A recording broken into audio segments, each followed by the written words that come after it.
Today's talk is about the nuclear force, the strong nuclear force and its relevance to the nuclear physics. I have seen at several occasions that knowing the physical principles that are underlying the formation of nucleus and the way the nucleus remains a stable nucleus, and the reasons for the radioactivity, and then the important processes of fission and fusion. They all come through this nuclear force. So let us talk briefly about this force and its relevance to the stability of the nucleus. The forces in nature basically the ideas go back to the Newtonian physics, and the force is defined as a change in the object's state of motion caused by some agent, and that's the force. Newton defines force that causes an object to accelerate. The force is proportional to acceleration, and the proportionality constant is the mass. There are known four forces that are in nature: gravitational force, electromagnetic force, strong nuclear force, and weak nuclear force. Before we start further embarking on the nature of the force or the fields, let's briefly discuss important properties of particles, the fermions, to start with. Fermions are the particles that satisfy Pauli exclusion principle. Pauli exclusion principle states that no two identical fermions can have same wave function. The wave function that quantum mechanics defines. This explains the whole of chemistry, and we mean by whole of chemistry that shell structure of atoms and the molecular structures and the shells in the molecules. The fermions obey Fermi-Dirac statistics, and for example, if we look into the electrons, the protons, and the neutrons, they are the fermions. For a system of identical particles, when two types of particles are very similar, the coordinates of any two particles, when they are interchanged, the wave function changes the sign for fermions. So it is completely anti-symmetric wave function that is shown by the fermions. Fermions have intrinsic spin, which is quantized, and the spin quantum number can take values of half, 3/2, 5/2, and so on. So the spin quantum number is not integer; it is half, a multiple of half. Relativistic quantum mechanics is really responsible to explain the reasons for the quantizations and the values that are dictated to the spin quantum numbers, and why the wave functions are anti-symmetric. If we look further, there are particles known as bosons, and bosons are the particles that obey the Bose-Einstein statistics. The bosons are the particles that can be assigned to same single wave function, and therefore they can occupy the same state, and therefore they can condensate. And the famous Bose-Einstein condensate is due to this reason, that any number of particles can be allowed to reside in a single state. In case of bosons, the coherent waves of macroscopic amplitudes can be constructed, and therefore the classical treatment of field is possible. Photons are bosons. Their interaction fields are classical fields of electric field E and magnetic field B. They satisfy Maxwell's equations. When the coordinates of two identical bosons are interchanged, the wave functions remain unchanged. Therefore, such wave functions are symmetric wave functions, and the bosons obey the Bose-Einstein statistics under asymmetric wave function conditions.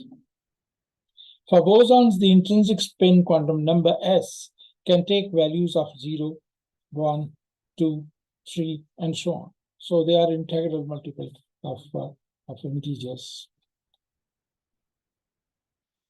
Furthermore, the leptons and the quarks and the hardons are known particles, and leptons and the quarks are basically the classes of fermions.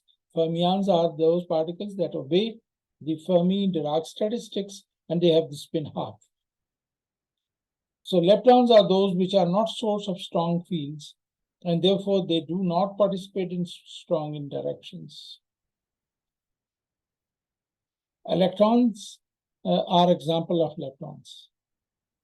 Charge is integral multiple of E, the charge on electron. Quarks are those which do take part in the strong interactions.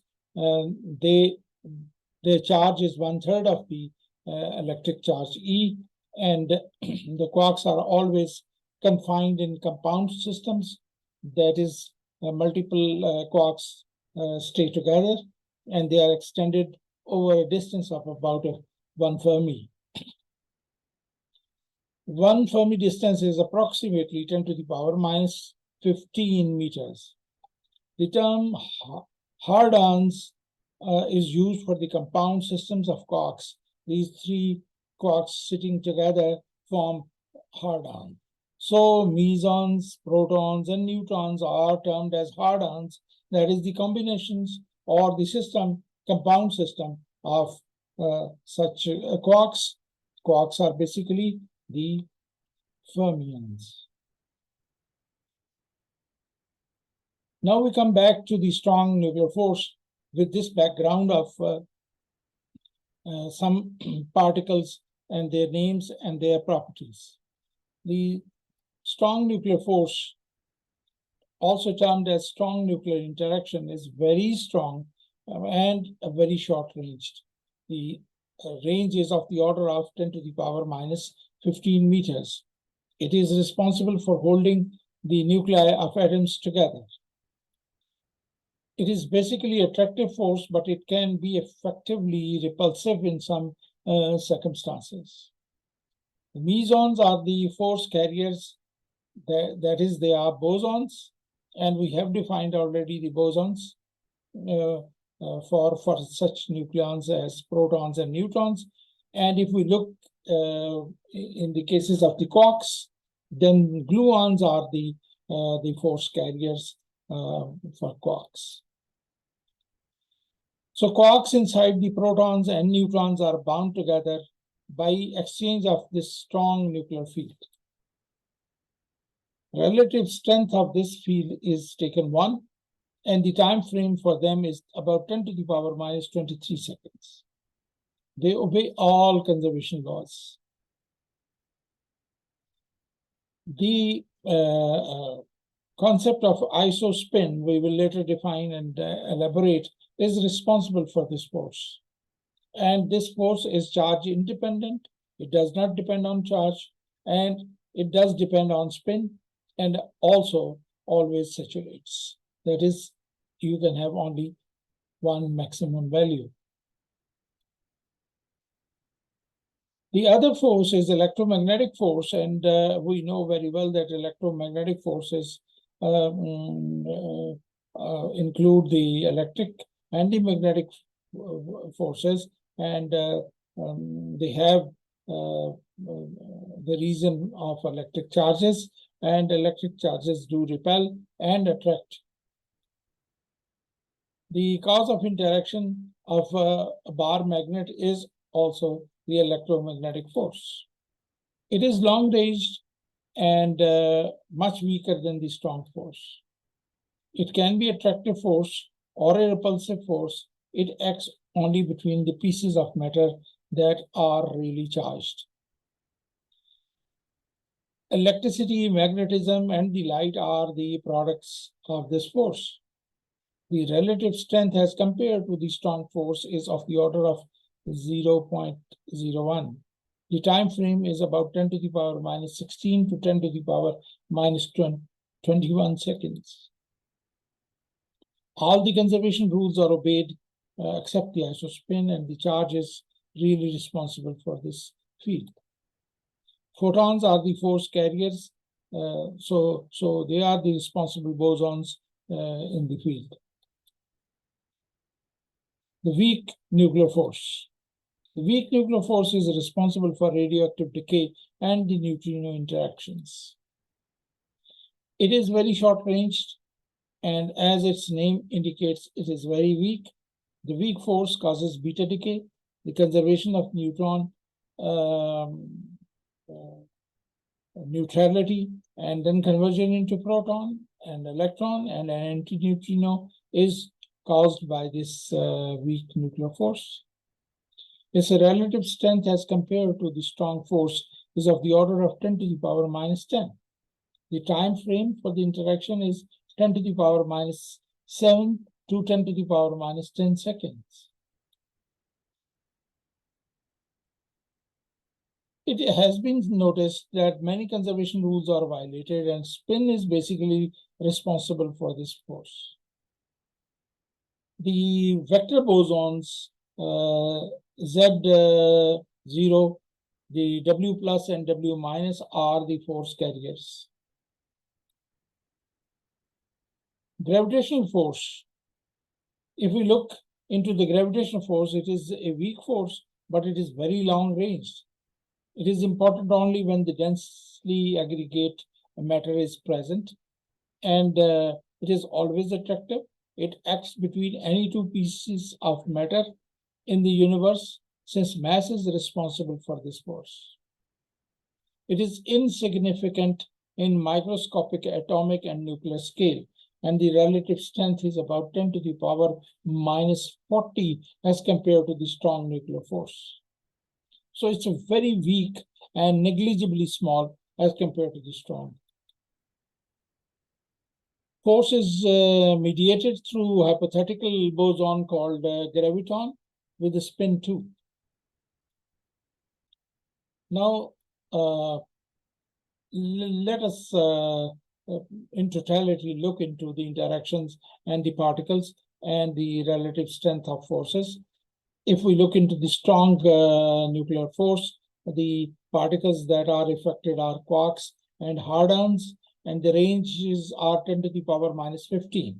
Hardons are the particles that are the really compounds of quarks, such as proton and neutron.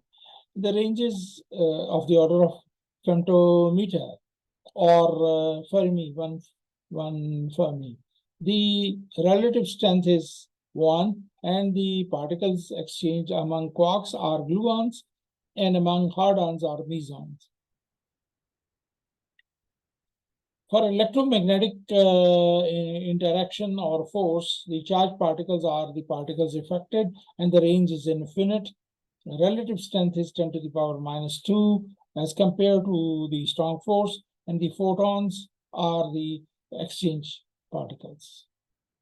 The weak interaction has quarks and leptons, and it is 10 to the power minus 18 meters range.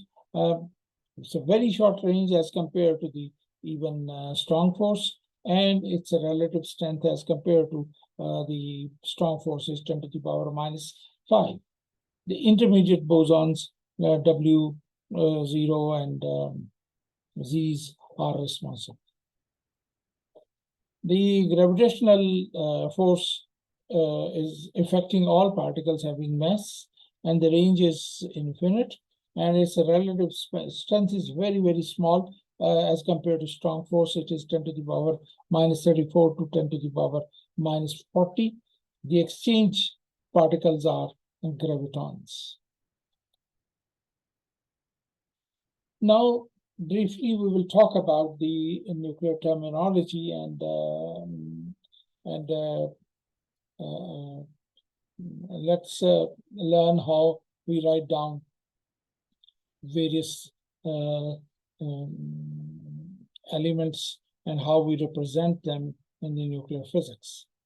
The nuclei are really specified through atomic number, that is the number of protons, and it is called Z or Z number. And N is the number of neutrons present in the nucleus, and the term is neutron number for N. The mass number is the total number of nucleons. It is Z plus N, and it is also referred to the nucleon number or the mass number A. The charge on the nucleus is Z times the charge of electron. The E is the absolute value of the electric charge on electrons, and Z is the atomic number or the number of protons. The nuclei with the combinations of these three numbers are also termed as nucleides. And there are tables of nucleides, and there are charts of nucleides, and the symbolic representation is capital X, and superscript is Z, and subscript is A. Sometimes people turn it around and say A is at the top and Z is at the bottom, where X is the chemical symbol for the element. Let us also define few terms for the nuclear physics further use, and few of them are following. The isotopes. Those nuclei with the same number of protons are called isotopes, and their chemical name remains same. For example, here we see the carbon-12 and the carbon-13. They are isotope of each other. Their Z number is 6. Isotones. Isotones are the number nuclei that have the same number of neutrons. So in carbon-12, there are 6 neutrons, and in nitrogen-13, there are 6. Same neutrons.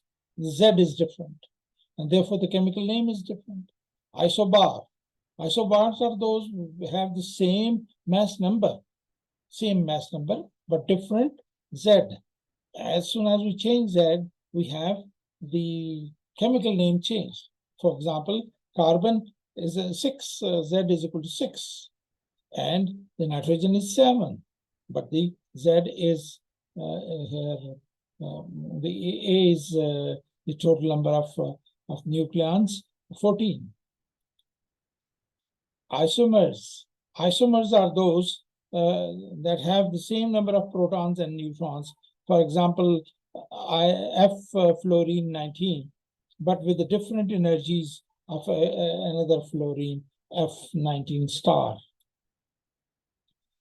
Let us also define the atomic mass unit. It is a basic unit of mass in the microscopic world, and this is really calculated with the help of carbon-12, the stable isotope of carbon-12, and the atomic mass number is defined as precisely 1/12 of the mass of the atom carbon-12. So one atomic mass unit is basically the average of a proton rest mass and the neutron rest mass. So it is actually atomic mass unit equal to 1.66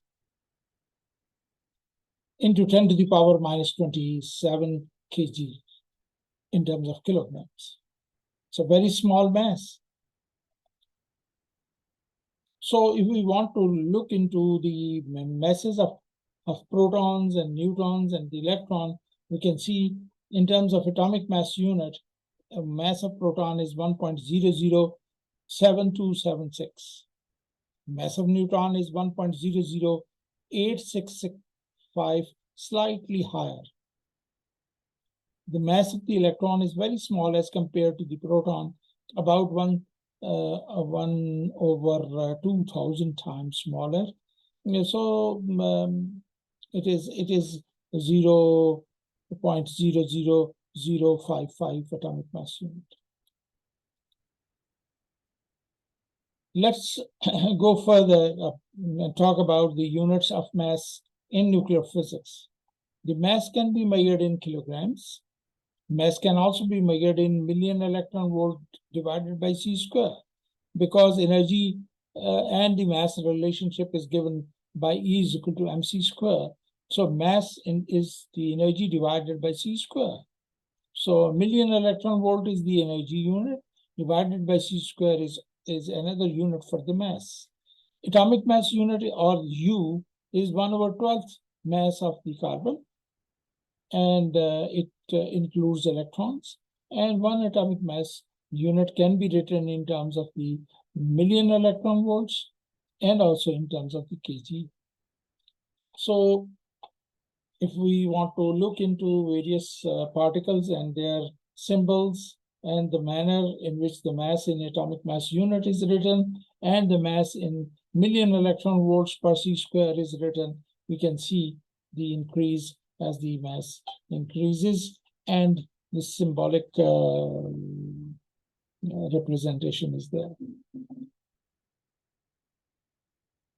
Let's talk about the mass defect. It is referred to the differences in the mass between a nucleus and the sum of the masses of proton and neutrons that are forming the nucleus.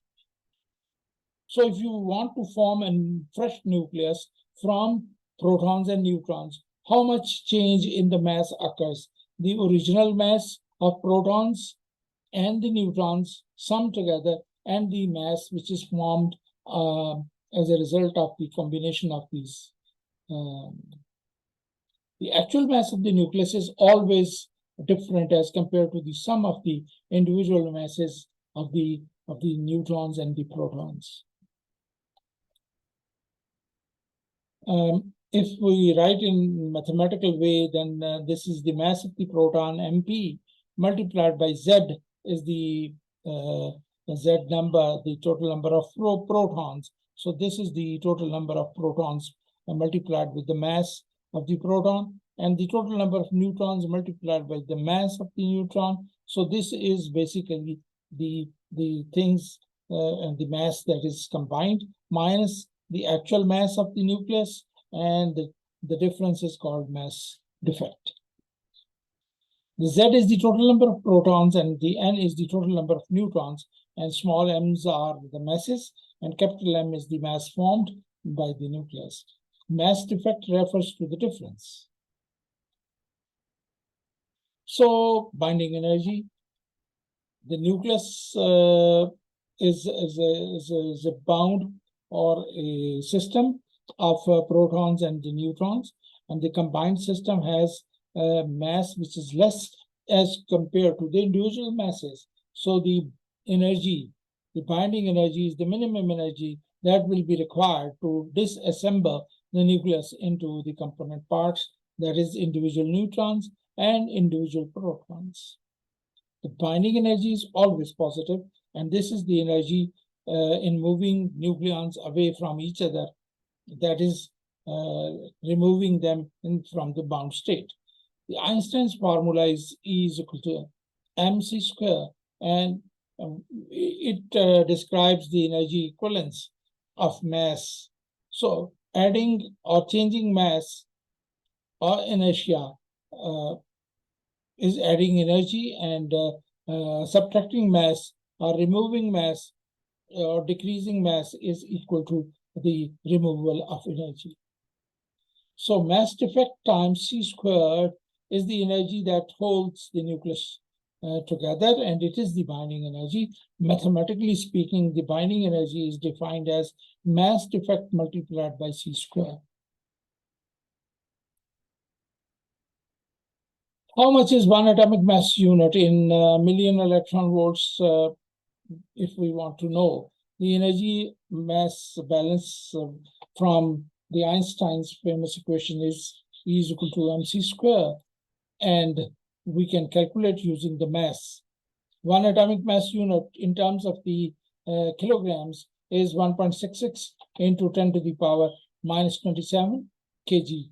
And the c is the velocity of light. It is about 3 into 10 to the power 8 meters per second, and it is squared, and the answer is about 15.06 into 10 to the power minus 11 joules. Now, if we divide it with 1.6 into 10 to the power minus 13, then we convert this into the million electron volts, and it comes to be the 931.5, because 1.6 into 10 to the power minus 19 joule is 1 electron volt. So if we want to have a million electron volt, it is here 1.6 into 10 to the power minus 13 joules. So the result is 1 atomic mass unit, or 1 basic unit, is 931.5 million electron volts if the whole mass is converted into energy. Let's do one example to calculate the binding energy of alpha particles, which is basically a helium nucleus. How much is the binding energy of this nucleus? The nucleus contains 2 protons and 2 neutrons, so sum of the masses of the individual constituents can be calculated. 2 multiplied with the mass of the proton in atomic mass unit, and 2 times the mass of the neutron in atomic mass unit. The total mass is 4.031882 atomic mass unit. Now, this mass, the actual measured mass of the alpha particle is 4.001506, and therefore the mass defect is 0.030376. So binding energy can be calculated if we multiply with the atomic mass unit converted into the million electron volts.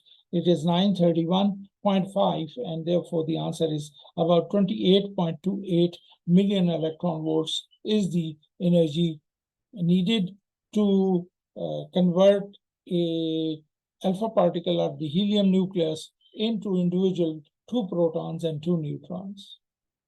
Or if we get 2 protons and 2 neutrons and we combine them together to form a nucleus in a very, very short distance, then this nucleus formation will release energy of 28.29 million electron volts. So a great amount of energy is possibly released in the formation. Further is the discussion on the nuclear stability and why the nucleus is stable, or why not nucleus is a stable one. And we defer this discussion to the next lecture.